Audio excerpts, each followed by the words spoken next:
UPSC यानी union public service commission लाखों भारतीयों के लिए आशा की किरण है। ये एक निष्पक्ष और योग्यता आधारित प्रणाली का प्रतीक है, एक ऐसे देश में जो तरक्की की ओर बढ़ रहा है। इस संस्था पर भारत की विशाल और जटिल प्रशासनिक व्यवस्था को चलाने के लिए सबसे योग्य लोगों को चुनने की जिम्मेदारी है। दिल्ली के सत्ता के गलियारों से लेकर दूर दराज के जिलों तक यूपीएससी का प्रभाव गहरा और दूरगामी है। यूपीएससी कई प्रतिष्ठित ऑल इंडिया सर्विसेज और सेंट्रल सिविल सर्विसेज में भर्ती के लिए द्वारपाल का काम करता है। ये सेवाएं भारतीय प्रशासन की रीढ़ हैं, जो नीतियों को लागू करने, कानून व्यवस्था बनाए रखने और नागरिकों को आवश्यक सेवाएं प्रदान करने के लिए जिम्मेदार हैं।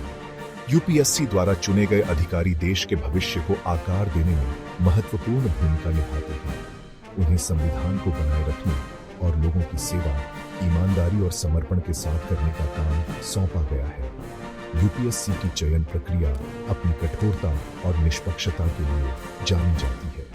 इसे न केवल बौद्धिक कौशल बल्कि उम्मीदवारों के स्वभाव, चरित्र और नेतृत्व गुणों का भी आकलन करने के लिए डिजाइन किया गया है। परीक्षा प्रक्रिया बेहद प्रतिस्पर्धी है, जो हर साल देश भर से लाखों उम्मीदवारों को आकर्षित करती है।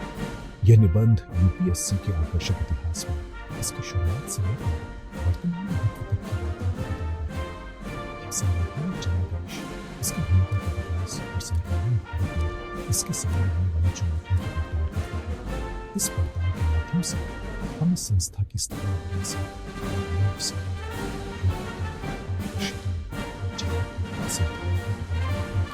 इसकी प्रतिबद्धता पर प्रकाश डालना चाहते हैं।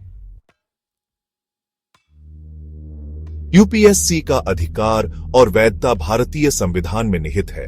संविधान निर्माताओं ने एक निष्पक्ष और कुशल सिविल सेवा के सर्वोपरि महत्व को पहचानते हुए शासन के इस महत्वपूर्ण पहलू के लिए एक पूरा भाग समर्पित किया। भारतीय संविधान के भाग 7 के अनुच्छेद 315 से 323 विशेष रूप से संघ लोक सेवा आयोग के जनादेश, संरचना, शक्तियों और कार्यों से संबंधित है। अनुच्छेद 315 संघ लोक सेवा आयोग की स्थापना का प्रावधान करता है, जो एक स्वतंत्र निकाय के रूप में इसकी भूमिका पर जोर देता है। यह स्वतंत्रता यह सुनिश्चित करने के लिए महत्वपूर्ण है कि चयन प्रक्रिया किसी भी राजनीतिक या बाहरी प्रभाव से मुक्त रहे और निष्पक्षता और योग्यता के सिद्धांतों को बनाए रखे। संविधान अपने सदस्यों को कार्यकाल की सुरक्षा प्रदान करके यूपीएससी की स्वायत्तता को और मजबूत करता है, उन्हें मनमाने ढंग से हटाने या दबाव से बचाता है। अनुच्छेद 320 यूपीएससी को सौंपे गए कार्यों की विशाल श्रृंखला को रेखांकित करता है।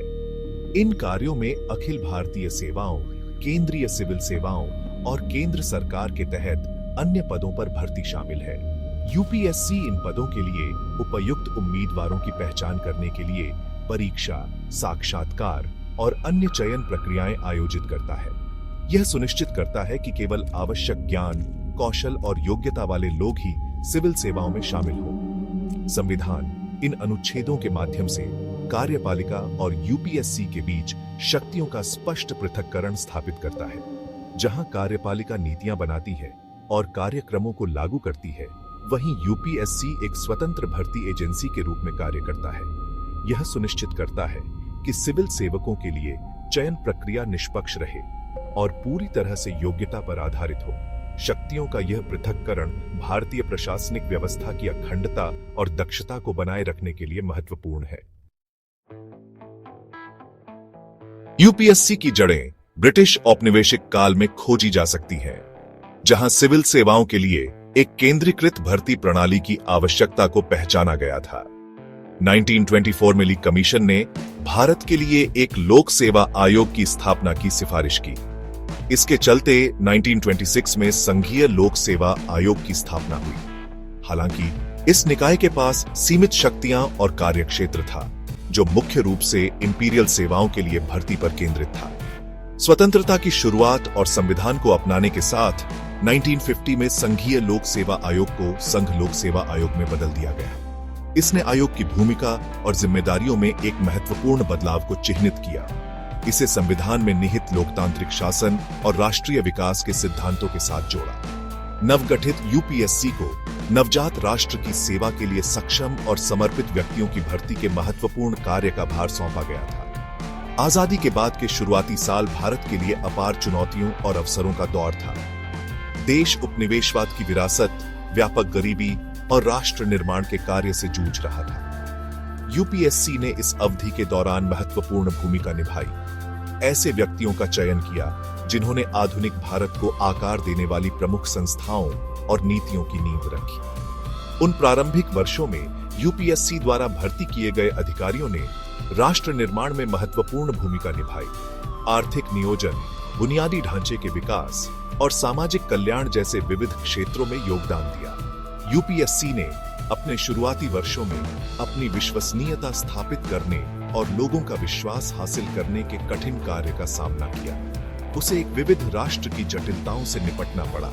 चयन प्रक्रिया में निष्पक्षता और प्रतिनिधित्व सुनिश्चित करना पड़ा। चुनौतियों के बावजूद यूपीएससी ने एक योग्यता आधारित और कुशल सिविल सेवा के लिए एक मजबूत नींव रखी, जिसने बाद के दशकों में भारत के विकास और प्रगति में महत्वपूर्ण योगदान दिया।